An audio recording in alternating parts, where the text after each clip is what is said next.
லாஸ்ட்ல சி வா ய ந ம மாங்கிற மலங்கள். மலங்கள் அப்படிங்கிறது பார்த்தீங்கன்னாக்கா ஆணவம், கண்மம், மாயை. ஆணவம், கண்மம், மாயை அப்படின்னு சொல்லப்படக்கூடிய இந்த மலங்கள் மலங்களையும் நம்ம விடணும். இது என்ன? ஆணவம்னா என்ன, கண்மம்னா என்ன, மாயைனா என்ன, இதை முதல்ல நம்ம தெரிஞ்சுக்கிடணும். இதுக்கு ஒரு சின்ன உதாரணம் சொல்றேன். ஒரு 2 பிள்ளைங்க, சின்ன பிள்ளைங்க ஆடிட்டு இருக்கு. அப்ப ஒரு 2 பேர் அந்த வழியா கடந்து போறாங்க. அந்த இடத்தாண்ட ஒரு செயின் கீழே விழுந்து கிடக்கு.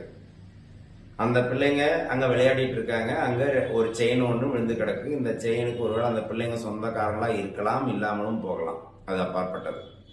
அந்த செயினை இப்ப இந்த 2 பேர்ல ஒருத்தர் பாக்குறாங்க. அந்த செயினை எடுக்கிறாங்க. அந்த செயினை பார்த்த உடனே ஒருத்தன் சொல்றான், இது தங்க செயின் அப்படின்றான். இன்னொருத்தன் இல்ல இல்ல இது கவரிங் அப்படின்றான். சொன்னவன் தங்க செயினோட நிறுத்தல, இது இன்னும் 2 பவுன் இருக்கும், 2.5 பவுன் இருக்கும், 3 பவுன் இருக்கும்னு சொல்லி கணக்கு வேற போட ஆரம்பிச்சுட்டான். அதோடைய மாயை அப்படிங்கிறது, செயினுங்கிறது ஒரு பொருள்.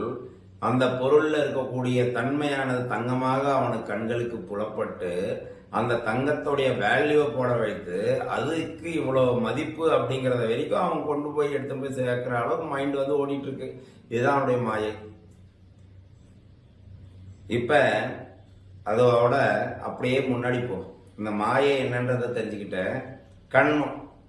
இந்த கண்மம்னா இவன் சொன்ன அந்த செயின் இதுதான் அப்படிங்கிறத அவனே ஒரு டிசிஷனையும் கொண்டு வந்துடுறான். டிசிஷனை கொண்டு வந்துட்ட பிறகு இந்த பொருள் இதுதான் அப்படிங்கிறத அவன் இன்னும் அதுக்காக வாதம் பண்றான். இதுதான் கண்மம். இப்ப அப்படியே அதுக்கு முன்னாடி ஆணவம்.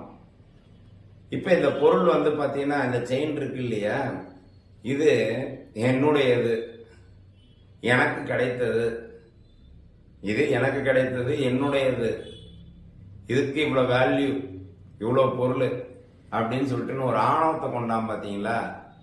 இதுதான் ஆணவம். இப்ப ஆணவம்னா என்ன, கண்மம்னா என்ன, மாயைனா என்னன்னு தெரிஞ்சுக்கிட்டீங்க.